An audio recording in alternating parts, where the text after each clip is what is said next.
हाँ शिवोहम।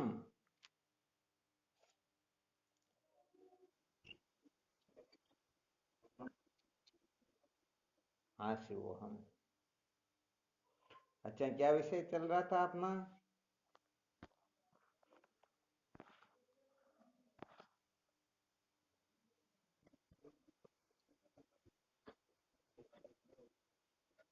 बहुत बहुत अच्छी बात है।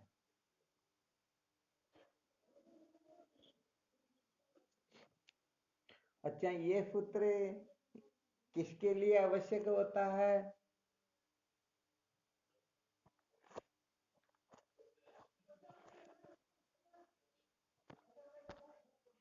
जो सत्य का साक्षात्कार करना चाहता हो। जिनको सत्य का साक्षात्कार नहीं करना है, उनके लिए इस सूत्र का कोई महत्व नहीं है। अर्थात वह इस सूत्र की ओर ध्यान भी नहीं देगा। जैसे जो संसार के भोग पदार्थों के पीछे पागल हो रहे हैं, उनको यदि त्याग वैरागी की बात बताएं तो बताओ, उनको ध्यान दे करके सुनेंगे क्या? नहीं सुनेंगे ना। हाँ, तो यहाँ पर सदा सर्वदा थोड़ा इस बात का अच्छी तरह से ख्याल रखना चाहिए। ये वेदांत की जो सत्संग होती हैं, केवल और केवल मात्र जिज्ञासुओं के लिए ही होती हैं। जो सचमुच जिज्ञासु नहीं है, उसे तो मनोरंजन करना होता है। इसलिए जो मनोरंजन करने वाले होते हैं, वह इनको महत्व देते ही नहीं।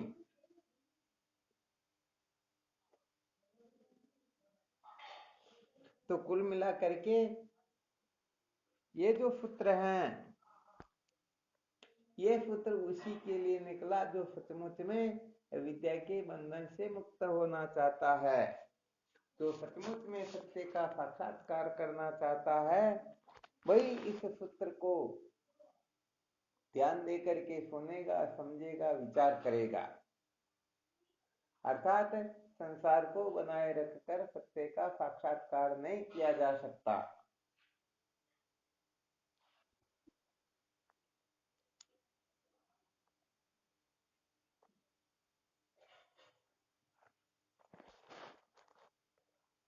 यहाँ तक तो बिल्कुल क्लियर ना। जैसे भूखा व्यक्ति ही भोजन की ओर प्रवृत्त होता है, प्यासे व्यक्ति को ही पानी की आवश्यकता होती है। इसी प्रकार से संसार के भोगियों को भोग चाहिए, उनको ब्रह्म विद्या नहीं चाहिए, उनको सत्य का साक्षात्कार आवश्यक नहीं लगता। तो जो सचमुच में जिज्ञासु हो, वही सचमुच में इसको महत्व देगा।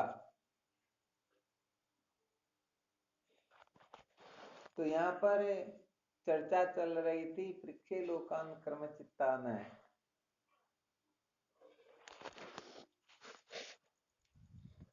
यही चल रहा था ना।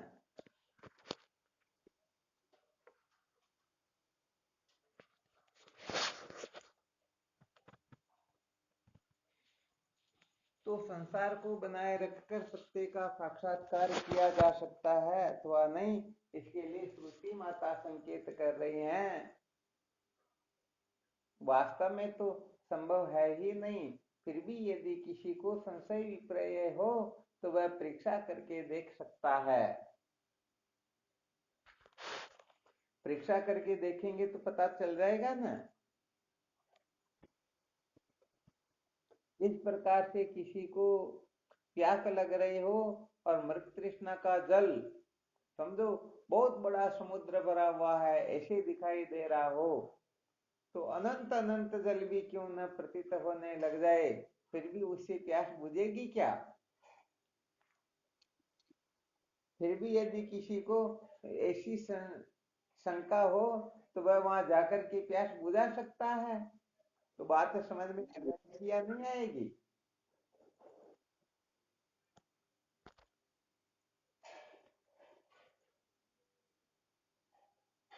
तो कुल मिलाकर के यहाँ पर जो महत्व दिया जा रहा है, परीक्षा को दिया जा रहा है। किसको दिया जा रहा है? हाँ बिल्कुल बिल्कुल। तो जो परीक्षा करने में समर्थ हो जाएंगे सचमुच में वे ही सच्चे साधक होंगे। और जो परीक्षा नहीं कर पाएंगे तो सचमुच में वो ऐसे ही भटकते रहेंगे। अर्थात सत्य बात तो यह है कि संसार के पदार्थ पूर्ण रूप से कोई प्राप्त कर सकता ही नहीं, और यदि कोई एन केन प्रकार न प्राप्त कर भी ले फिर भी अंतोगत्वा नासान होने के कारण छूट ही जाते हैं। अर्थात या तो हम इनको छोड़ करके चले जाएंगे या ये अपने को छोड़ करके नष्ट हो जाएंगे। यही होता ना।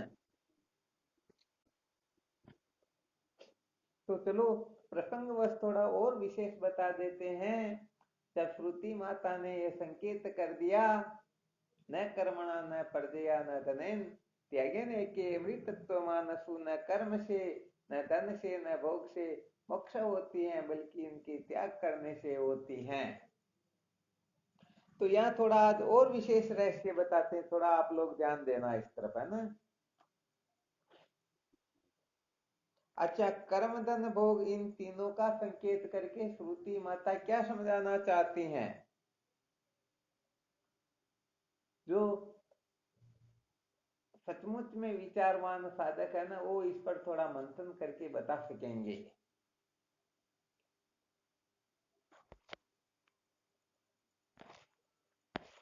क्या तात्पर्य निकलता है इससे?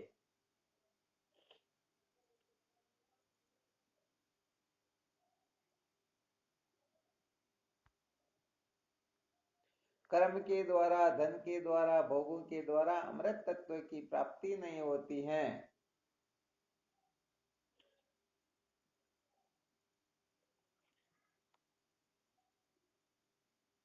क्योंकि संसार के अंतर्गत प्राणी मात्र जो है इन तीन को ही महत्व दे करके जागने से लेकर के सोने तक, जन्म से लेकर के मृत्यु तक इन तीनों को पाने के ही चेष्टा किया करते। इन तीन के सिवाय चौथे की ओर उनकी दृष्टि जाती ही नहीं, और यही कारण है कि वह जन्म मृत्यु की श्रृंखला से मुक्त नहीं हो पाते। हाँ, देखे किसी की समझ में आता हो तो कर्म धन भोग की ओर संकेत करके वास्तव में श्रुति माता क्या समझाना चाहती हैं।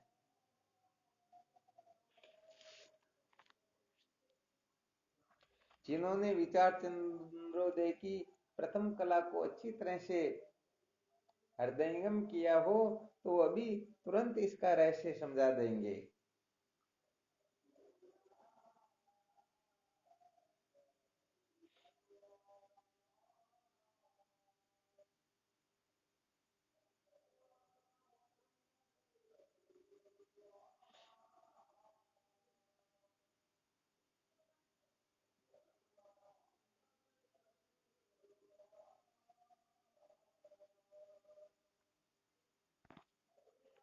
नहीं आया क्या ध्यान में?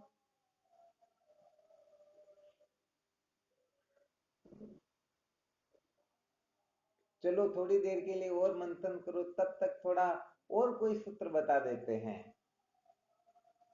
कर्म धन भोग जो है बंधन के हेतु क्यों होते हैं? देखो, इस संसार के अंतर्गत कोई भी क्यों न हो, अच्छी तरह से ध्यान देना,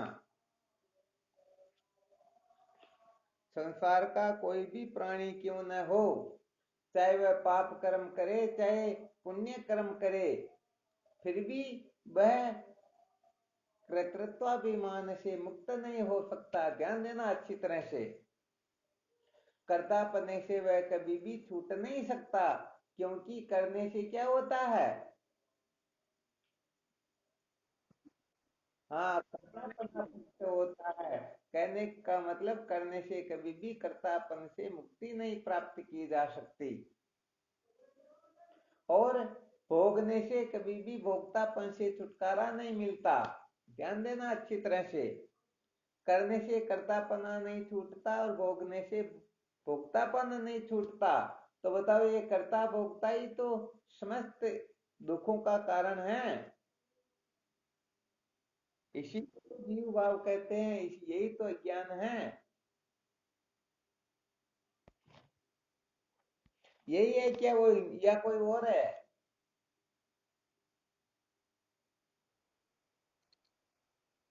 कर्तृत्व, भोक्तृत्व, प्रचिन्नत्व, संसारित्व, सद्वितीयत्व, इसका नाम ही जीव भाव होता है।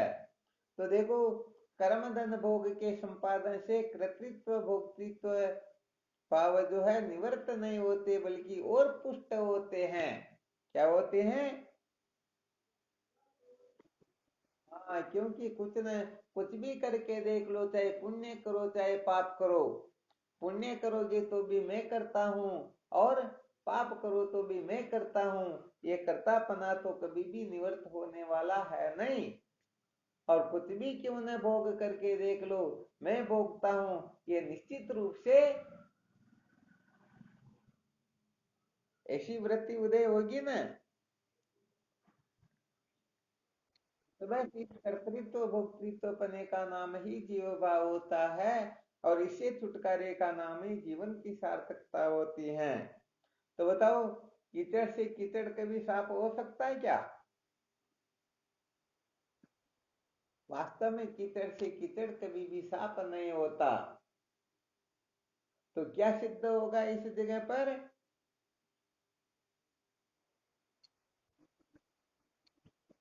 शुद्ध जल ही चाहिए। तो कहने का मतलब, श्रुति माता ने जो संकेत किया वह सिद्ध हो गया या नहीं हुआ? हाँ, बिल्कुल हो गया, क्योंकि न कर्मणा न प्रजया न धनेन त्यागेन एके मृतत्व मानसु। न कर्म से, न धन से, न भोग से मोक्ष होती है, बल्कि इनके त्यागने से ही होगी।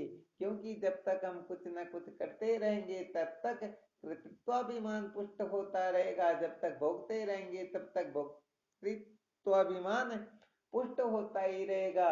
कर्तापने भोक्तापने से छुटकारा मिल सकता ही नहीं। और मोक्ष किसे कहते हैं? कर देखो, ध्यान दे करके सुनना। कर्तापना भोक्तापना आदि अन्यता भाव जो है उनको छोड़ करके स्वस्वरूप में जो स्थिति होती है उसको मोक्ष कहते हैं। कर्तापना भोक्तापना आदि जितने भी अन्यता भाव है, इन सब का त्याग करके मैं अद्वितीय ब्रह्म हूं, इस प्रकार का यदि कोई निश्चय करे तो समझो उसका नाम होता है मोक्ष। आ गया समझ में? तो देखो, यहाँ पर यह सिद्ध करके बताया गया, श्रुति माता जब संकेत कर देती है, न कर्मणा न प्रजया न धनेन त्यागे न के मृतत्वमानसु। तो श्रुति माता जो संकेत करती है, इसको भी हमने परीक्षा करके देख लिया, कसौटी पर कस करके देख लिया। हालांकि श्रुति माता की परीक्षा नहीं की जाती है, माँ जो कहती वही प्रमाण होता है। फिर भी हो सकता है कोई तार्किक हो, या कोई तर्क के द्वारा चाहता है कि मैं इसकी परीक्षा करके देखूं, तो देखो निर्णय निकला या नहीं निकला। इस सृष्टि में जो अभी सिद्ध करके बताया गया, कोई भी क्यों ना हो, कुछ भी करके देख लो, निश्चित रूप से वह कर्तापने के भाव से मुक्त नहीं हो सकता। कुछ भी भोग करके देख लो, भोक्तापने से मुक्ति नहीं प्राप्त कर सकता। तो कर्तृत्व भोक्तृत्व भाव ही, ये इसी को बंधन कहते हैं, इसी छुटकारे का नाम ही मोक्ष होता है। आ गया ना अच्छी तरह से समझ में? चलो, बहुत बहुत अच्छी बात। फिर अब पुनः अपने पहले वाले प्रश्न पर आ जाते हैं। हो सकता है 5-7 मिनट का समय हो गया तो आप लोगों ने विचार कर लिया होगा। यहाँ पर श्रुति माता कर्म धन भोग की जो परीक्षा के लिए संकेत कर रहे हैं, तो ये संकेत करके क्या सिद्ध करना चाहती हैं, क्या जतलाना चाहती, क्या बतलाना चाहती हैं साधकों को? सचमुच में क्या निश्चय करवाना चाहती हैं? न कर्मणा न प्रजया न धनेन त्यागेन एके मृतत्वमानसु।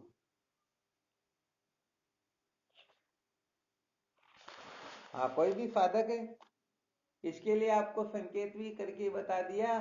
जिन्होंने विचार चंद्रोदय की पहली कला को अच्छी तरह से समझा होगा, वह साधक तुरंत इस रहस्य को प्रकट कर देगा। भाई यहाँ पर यह रहस्य बताना चाहते हैं।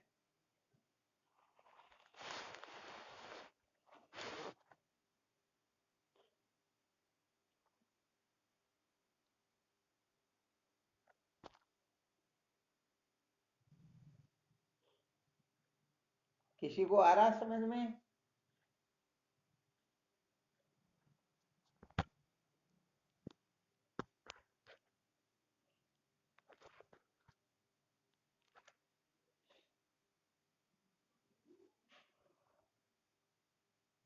नहीं आ रहा है ना?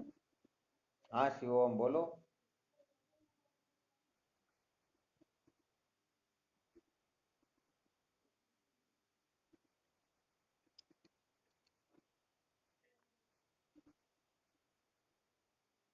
बिल्कुल ठीक बात है।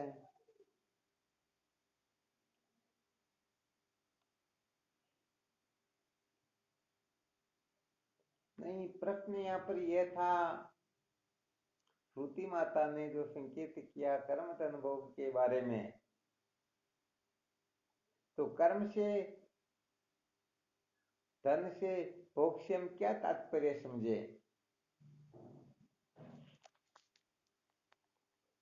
किसकी ओर संकेत किया जा रहा है?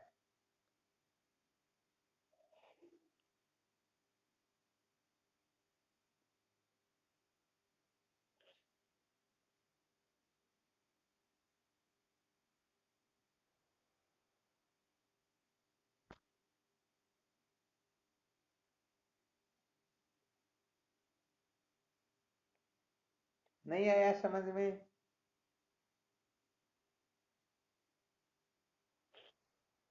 हम्म, कहने का मतलब, कर्म धन भोग इन तीनों नामों को हमें दूसरे नाम से संबोधित करना है। इसके लिए जीव मात्र जागने से लेकर के सोने तक, जन्म से लेकर के मृत्यु तक उन तीनों को पाने की चेष्टा किया करते।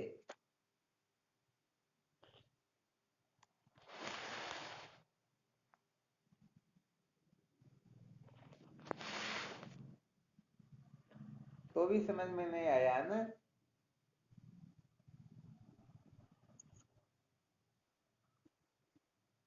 हाँ, बहुत बहुत साधुवाद। अब की बात तो शायद बात पकड़ ली गई। अरे भाई, जीव मात्र जो है, चार प्रकार के जो पुरुषार्थ श्रुति माता संत शास्त्र वर्णन करते हैं, उनमें से तीन पुरुषार्थ के अंतर्गत ही जीव मात्र पागल होकर के भटक रहे हैं या नहीं भटक रहे हैं?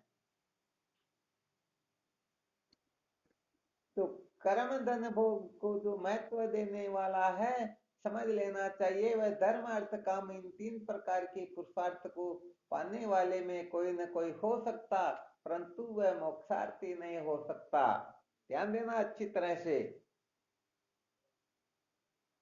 वास्तव में देखा जाए तो मोक्षार्थी पुरुष ही दुनिया में श्रेष्ठ नर है। धर्म अर्थ काम वाले पशु के समान चर है। जो धर्म धन कर्म धन भोग के पीछे पागल हो रहे हैं, उनको तो श्रुति माता ने केवल और केवल मात्र पशु ही बताया है। हालांकि अच्छी तरह से ये भी हमें समझ लेना है कि जब तक जीवन शेष रहेगा, तब तक कुछ न कुछ क्रिया चेष्टा होती रहेगी। हम यहाँ पर जो संकेत कर रहे हैं, इसका तात्पर्य आग्रह से समझना चाहिए कि नहीं नहीं, इसके बिना काम नहीं चलता, ये तो करना ही पड़ेगा। इसको करने के लिए ही मनुष्य जन्म मिला हुआ है। यदि ऐसा नहीं करेंगे तो संसार में लोग क्या कहेंगे? ऐसी अनेक प्रकार की जो कल्पनाएं अपने हृदय में बैठी हुई हैं, इस प्रकार की कल्पनाओं को जो धारण करके संसार अरण्य में भटकते रहते हैं, सचमुच में वे कभी भी मोक्षार्थी हो ही नहीं सकते। आ गया समझ में? हाँ, तो इसका बहुत अच्छी तरह से मंथन करना होता, अच्छी तरह से समझना होता है। वैसे देखा जाए तो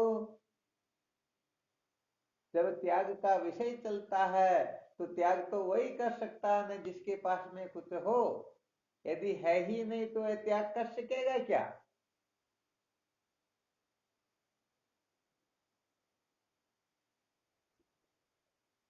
और दूसरा विशेष रहस्य यहाँ पर यह समझ लेना है कि ये पास में हो और होते हुए भी सचमुच में वह उसे अल्प समझे। क्या समझे? भूमा वे तत् सुखम ना अल्पे मस्ती सुखम। अल्प में सुख होता ही। तो कहने का मतलब धर्म अर्थ काम इन तीन पुरुषार्थ को पूर्ण रूप से प्राप्त किया हुआ जब इनमें दोष दृष्टि करता है, जब इनको अल्प समझता है और उस समय जो वह उनसे ऊपर उठता है तो सचमुच में वह सच्चा साधक, सच्चा जिज्ञासु, सच्चा मुमुक्षु कहलाता है। तो इससे क्या तात्पर्य, क्या सिद्ध हुआ? सबसे पहले धर्म धन भोग का अच्छी तरह से अनुष्ठान करना होता है। अनुष्ठान करने के बाद में, इनको प्राप्त करने के बाद में फिर प्रैक्टिकली रूप से निर्णय लेना होता है कि मेरे पास में, मैं इतना बड़ा धर्मात्मा हूं फिर भी कहने का मतलब मुझे सच्ची शांति नहीं मिली।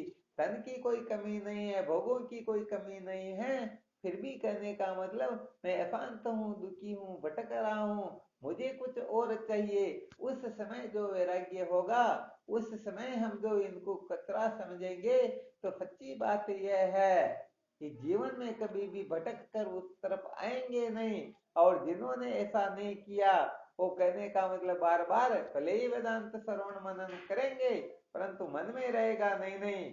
ये श्रुति संत शास्त्र कह तो रहे हैं परंतु संसार के लोग पागल थोड़े ही हैं। थोड़ा बहुत तो मजा होना ही चाहिए। तो कहने का मतलब मन में बारंबार उसका वही चिंतन चलेगा। तो बताओ ये चिंतन चलना सबसे ज्यादा खतरनाक है या नहीं है?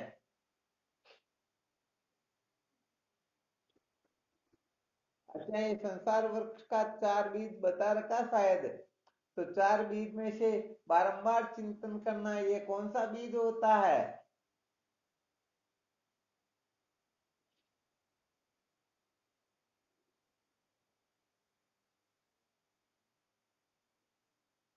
इसका मतलब किसी पीछे का भूल जाते हो है ना।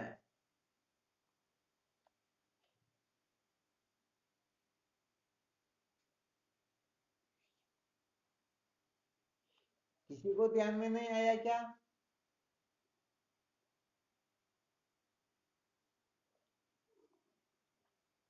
अच्छा, चार बीज कौन कौन से बताए, चलो नाम ही बता दो, पता लग जाएगा कि भाई सचमुच में भाई बात कुछ और है।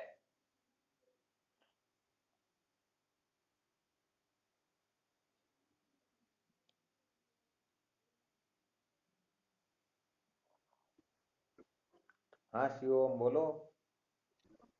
हाँ बिल्कुल बोलो।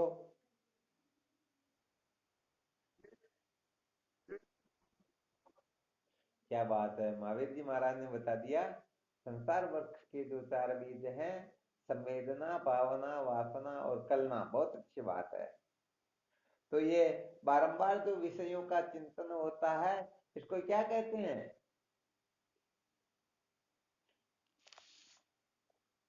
चलो समझ में नहीं आ रहा हो तो फिर भगवत गीता के दूसरे अध्याय के 62वें 63वें श्लोक को पढ़ करके देख लेना।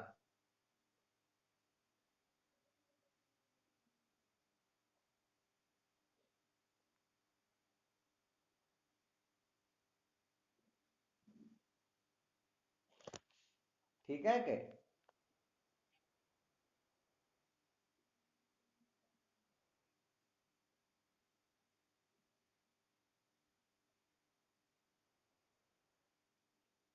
क्या हुआ?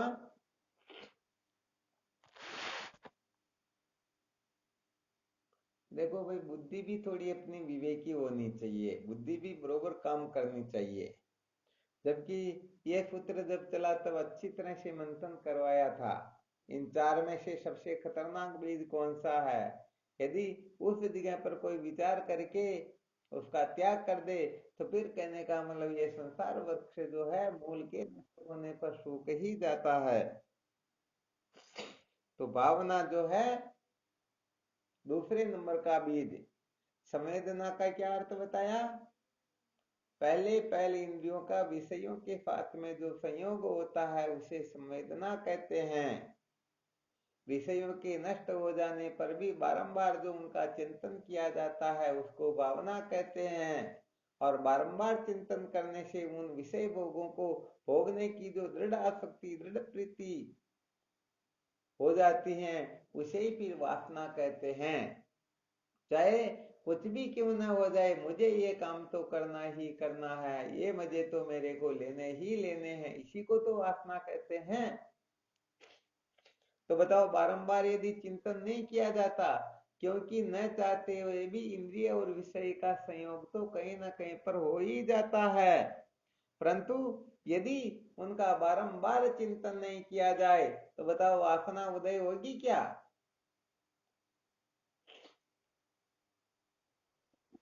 नहीं होगी ना। इसलिए ये भावना जो है ये सबसे बड़ा खतरनाक है। बारंबार यदि अनात्म चिंतन करेंगे तो कहने का मतलब ये अनात्म चिंतन बारंबार, भले ही संसार नाम की कोई वस्तु नहीं हो, फिर भी कहने का मतलब अपने को इस ओर आकर्षित कर ही लेगा। तो भाई यहाँ पर थोड़ा संकेत किया गया। कर्म धन भोग जो है ये तीन पुरुषार्थ के प्रतीक हैं। धर्म धन और भोग, धर्म अर्थ और काम। अब आप इस पर खूब मंथन कर चुके हो, खूब विचार कर चुके हो। धर्म अर्थ और काम ये तीनों ही सचमुच में अविद्या के बंधन से मुक्त करने में पर्याप्त नहीं है। इनकी इतनी शक्ति नहीं है, सामर्थ्य नहीं है कि ये अपने को विद्या के बंधन से मुक्त कर दे। इसलिए इनका त्याग ही आवश्यक है, परंतु त्याग तभी कर पाएंगे जब इनका हम अनुष्ठान करेंगे। तो अब अनुष्ठान करना यदि आवश्यक हो तो केवल और केवल मात्र कर्म धन भोग, जिनका पहले आपको महाभारत के अनुसार, योग वाशिष्ठ के अनुसार आपको जीवस्य तत्व जिज्ञासा आदि सूत्रों के द्वारा अत्र आहर्तम कर्म कुर्याद निंद्यम, इन सूत्रों के द्वारा समझाया था। जीवन का सार केवल और केवल मात्र तत्व जिज्ञासा ही है। तो धर्म धन भोग का आश्रय लेकर के आप अंतःकरण को शुद्ध कर सकते हो, मल विक्षेप दोष से मुक्त हो सकते हो। इनका आश्रय लेकर आप संतों का सानिध्य करके चतुष्टय साधन संपन्न हो सकते हो। तो देखो भाई, जहर का भी सदुपयोग किया जाए तो वह भी अमृत का काम कर सकता है, और यदि कोई अमृत का भी दुरुपयोग करे तो वह भी जहर का काम कर सकता है। तो धर्म धन भोग सचमुच में अविद्या के बंधन से मुक्त करने में समर्थ नहीं है, परंतु यदि इनका ठीक तरह से कोई सदुपयोग करेगा तो सच्ची बात है, हृदय में तत्व की जिज्ञासा जागृत होगी और एक न एक दिन ये वेदांत का श्रवण मनन निध्यासन करके सदा सदा के लिए कृतार्थ हो ही जाएंगे। इसमें किसी को संशय करना चाहिए ही नहीं। तो देखो, वास्तव में न तो इनका ग्रहण करना होता है न त्याग करना होता है। यदि तत्व की जिज्ञासा जागृत नहीं हुई तो इनका ग्रहण करना होता है। यदि तत्व की जिज्ञासा जागृत हो गई तो धर्म अर्थ काम का त्याग करके तत्ववेता महात्माओं का सानिध्य करके फिर वेदांत का श्रवण मनन निधिध्यासन ही करना होता है। आपको शायद पहले सुना रखा था, मनुस्मृति में मनु जी महाराज लिखते हैं, यथुक्ता नपि कर्माणि प्रियाय द्विजोतम आत्मज्ञाने समेत स्याद विदा बयासे च यत्नवान। अपने लिए विहित कर्मों का त्याग करके भी चतुष्टय साधन संपन्न होकर वेदांत का विचार करना चाहिए। तो भाई विशेष बात तो यह है। आ गया समझ में?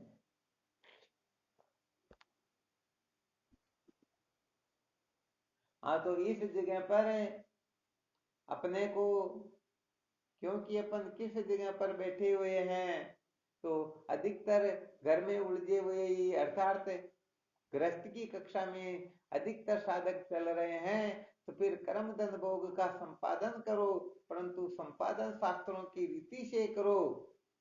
शास्त्रों की मर्यादा में रह करके यदि कर्म धन भोग का उपार्जन करेंगे तो सच्ची बात है, ये कर्म धन भोग उनको मुक्ति में सहायक हो जाएंगे और अपने अक्ल होशियारी से कुछ भी करेंगे तो यही कर्म धन भोग उनका पतन निश्चित रूप से करवा ही देंगे। तो ये आपको संकेत बता दिया, संकेत कर दिया।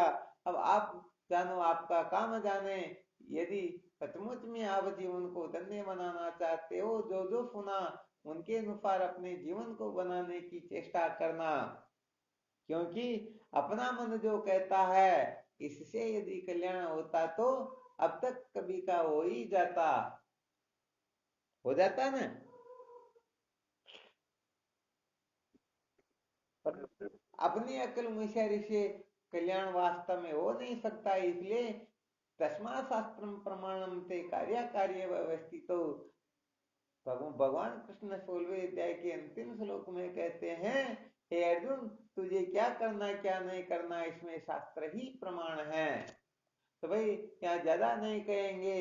यदि आप श्रुति माता को परम प्रमाण नहीं समझ सकते हो तो कम से कम भगवत गीता को समझ लो, उसे भी नहीं समझ सकते हो तो ब्रह्मसूत्र को समझ लो, और वहां तक भी वृत्ति नहीं पहुंचती है तो कम से कम धर्म शास्त्र नीति शास्त्र के अनुसार तो अपने जीवन को बनाने की चेष्टा करो।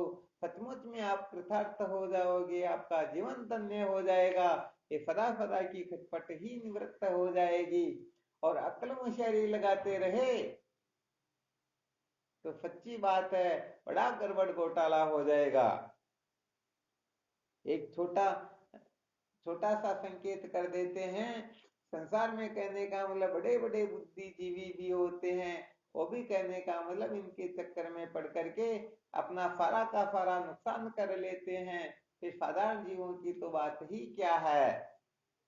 आपको नाम तो लेकर के नहीं बताएंगे, समझो राष्ट्रीय संत तो है ही है, अंतरराष्ट्रीय की तो कहे या ना कहे, परंतु बहुत बड़े भागवत के कथाकार जिनको संसार के अंतर्गत करोड़ों लोग जिनके अनुयायी हो सकते हैं, जिनको मान्यता देते हैं, ऐसे भी कहने का मतलब एक बार धन को दुगुना करने के चक्कर में पड़ गए। कोई आया, उनसे मिला और उनसे चर्चा करके कहा, भाई हमारे पास में ऐसी युक्ति है कि हम धन को दुगुना कर देते हैं, आप 100 रुपए दो, आपको कल 200 दे देंगे। 100 दिया, 200 दे दिया, फिर 1000 दो, 2000 दे देंगे, ऐसे करते करते लाख दो, 2 लाख दे देंगे, 50 लाख दो, 1 करोड़ दे देंगे। ऐसे करते करते उनके पास में 3 करोड़ रुपया एकत्रित कर रखा था, और 3 करोड़ को दिया, कभी मेरे को 6 करोड़ दे देना, तो आज दिन तक वापस आया ही। आ गया समझ में? तो ऐसे ही कहने का मतलब हम कर्म धन भोग के चक्कर में पड़ करके इनको बढ़ाने के चक्कर में रहेंगे तो सच्ची बात है हम मूल सहित नष्ट हो जाएंगे। कहने का मतलब मूल से भी भटक जाएंगे। ब्याज के चक्कर में पड़ करके बहुत सारे मूल से हाथ धोते नहीं धोते। हाँ, तो ये तो आप लोगों को इसके बारे में बहुत ज्यादा अनुभव है, परंतु संकेत कर देते हैं कि अपनी अक्ल होशियारी यदि लगाते रहे तो सच्ची बात यह है जीवन व्यर्थ चला जाएगा। तो देखो भाई यहाँ पर तो सच्ची बात तो यह इंद्रियों को तपाना होता है, मन को तपाना होता है, शरीर को तपाना होता है। मन और इंद्रियों की एकाग्रता को ही तप कहते हैं। कहते हैं या नहीं कहते हैं? तो यहाँ पर धर्म की कक्षा में धर्म धर्म अर्थ काम ये 3 जो पुरुषार्थ बताए गए हैं, तो धर्म की कक्षा उत्तीर्ण करने के लिए भी अपने को बहुत कुछ ग्रहण भी करना होता है, त्याग भी करना होता है। यदि ग्रहण के समय हम सोचे नहीं नहीं ये ग्रहण नहीं करेंगे तो भी काम चलेगा नहीं, और त्याग के समय सोचे नहीं नहीं हम ऐसा करेंगे नहीं तो भी काम चलने वाला। तो सचमुच में कहने का मतलब जो मोक्ष मार्ग से भटके हुए हैं वो तो समझो एक प्रकार से महामूर्ख है ही है, परंतु जो धर्म से भी भटक जाते हैं उनको मूर्ख तो कहना ही होगा। कहने का मतलब धन व भोगों के चक्कर में पड़ करके जो धर्म की अवहेलना कर देते हैं, तो धर्म अर्थ काम 3 के चक्कर में पड़ करके मोक्ष की अवहेलना कर देते हैं, उनको क्रमशः मूर्ख व महामूर्ख की उपाधि दी गई है। अब देख लो भाई, यदि कोई मूर्ख न बनना चाहे, महामूर्ख न बनना चाहे, तो कम से कम इस जगह पर अच्छी तरह से रहस्य को समझ करके अपने जीवन को तुरंत तत्क्षण इस प्रकार से बनाने में पीछे नहीं रहना चाहिए। सोचना नहीं चाहिए कि अरे ऐसा हो जाएगा वैसा हो जाएगा। आ गया समझ में?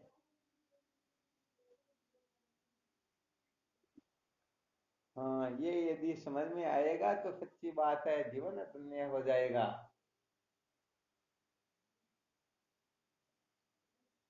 तो कुल मिलाकर के शास्त्र विधि क्या है, बस उसी के अनुसार चरे बेती चलते रहो चलते रहो। कहने का मतलब नदी जो है दो किनारों के बीच में चलती है तो निश्चित रूप से वह समुद्र में पहुंच ही जाती हैं। तो दो किनारों के बीच में पहली शर्त और दूसरी शर्त है चलते रहना चलते रहना चलते रहना। ऐसे ही अपने को शास्त्रों के विधि निषेध का ध्यान रखते हुए धर्म अर्थ काम से ऊपर उठ करके उस मोक्ष रूपी पुरुषार्थ को प्राप्त करके सदा सदा के लिए कृतार्थ हो जाना चाहिए। ये मानव जीवन का चरम परम और अंतिम लक्ष्य होता है। पहले आपको बहुत समय तक सुनाया था ना, ब्रह्मावगतिरी पुरुषार्थ है। ब्रह्म साक्षात्कार वास्तव में यही परम पुरुषार्थ है। बाकी के पुरुषार्थ तो हो सकते हैं परंतु परम पुरुषार्थ नहीं होते हैं। इसलिए ज्यादा धर्म धन भोग में आग्रह न करके आवश्यकता के अनुसार इनका संपादन करना चाहिए। परंतु चतुर्थ जो पुरुषार्थ है उसके लिए अपने को थोड़ा बहुत भी गड़बड़ घोटाला नहीं करना है। यदि थोड़ा बहुत गड़बड़ घोटाला करेंगे तो वह पता नहीं अपने साथ में कितना गड़बड़ घोटाला कर लेंगे।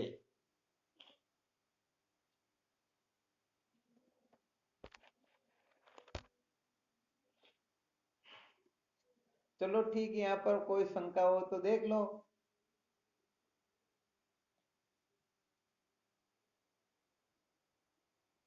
अंतःकरण की शुद्धि में मल विक्षेप दोषों की निवृत्ति कैसे होती है, तत्व जिज्ञासा कैसे जागृत होती है, हम विवेकादि साधनों से कैसे संपन्न हो, बस यहाँ तक आप जो कुछ भी पूछना चाहते हो, समझना चाहते हो, अपना अनुभव प्रकट करना चाहते हो, यहाँ तक की कक्षा अपनी चलेगी।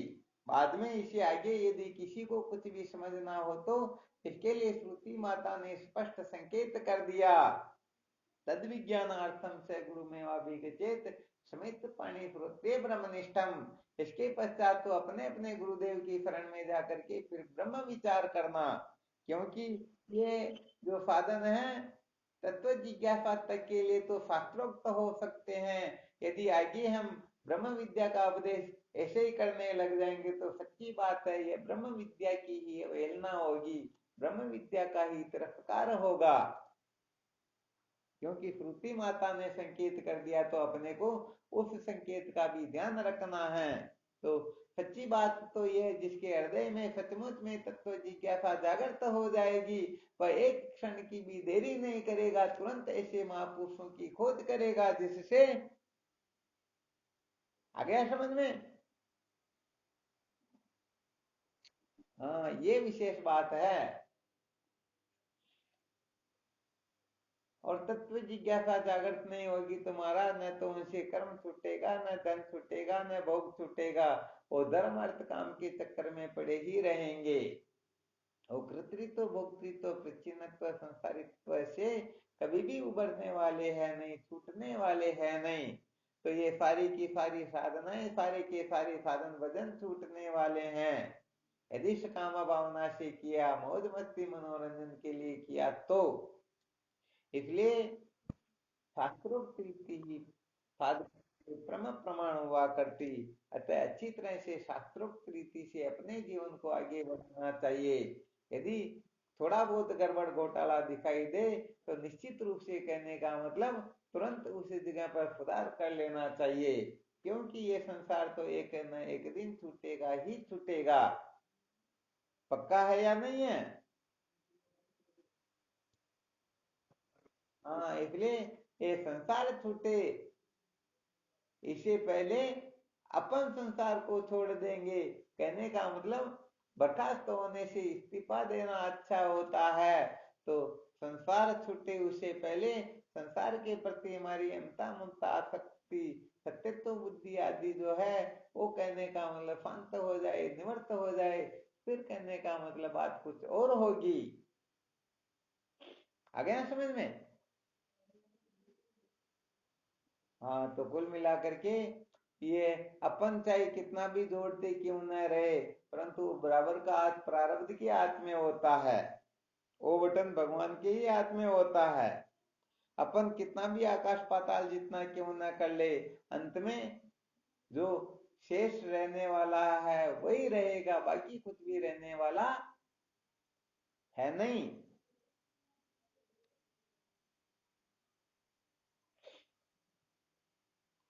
क्योंकि सारा का सारा नाशवान है। तो यहाँ पर कुल मिलाकर के हमें संत शास्त्रों के संकेत को समझ करके उसी तरह जीवन निर्वाह करना चाहिए, ताकि सचमुच में हम पावरफुल बने, सचमुच में विवेकी हो और सचमुच में ब्रह्म विचार करके अपने जीवन को धन्य बनाएं। तो यहाँ पर महत्व केवल मात्र ब्रह्म विद्या का होता है, तत्व जिज्ञासा का होता है। बाकी न कर्म का महत्व होता है, न धन का महत्व होता है, न भोगों का महत्व होता है। कहाँ तक कहे सालों के सामीप्य सारूप्य सायुज्य इन मुक्तियों का भी कोई महत्व नहीं होता है। यदि किसी को ईश्वर का पद भी प्राप्त हो जाए फिर भी उसका कोई महत्व नहीं होता है। आ गया समझ में? राजा हुए से कभी भी तू सुखी नहीं होएगा, जग सेठ भी बन जाए तो भी शांति से नहीं सोएगा। हो इंद्र शिव या विष्णु ब्रह्मा पूर्ण सुख नहीं पाएगा, जब पूर्ण तो हो जाएगा तो पूरा सुखी हो जाएगा। आ गया समझ में? हाँ, तो कुल मिलाकर के कर्म धन भोग इन बात को अच्छी तरह से समझ लेना है। इनसे अमृत तत्व की प्राप्ति होती है या नहीं होती है, जब तक यहाँ संशयात्मा रहेंगे तब तक ब्रह्म विद्या 1% भी हृदय में प्रकट होने वाली है नहीं। और ये बातें जो हम करते हैं ये तो कल्पना मात्र होगी, ये थोड़ी देर के लिए होती हैं।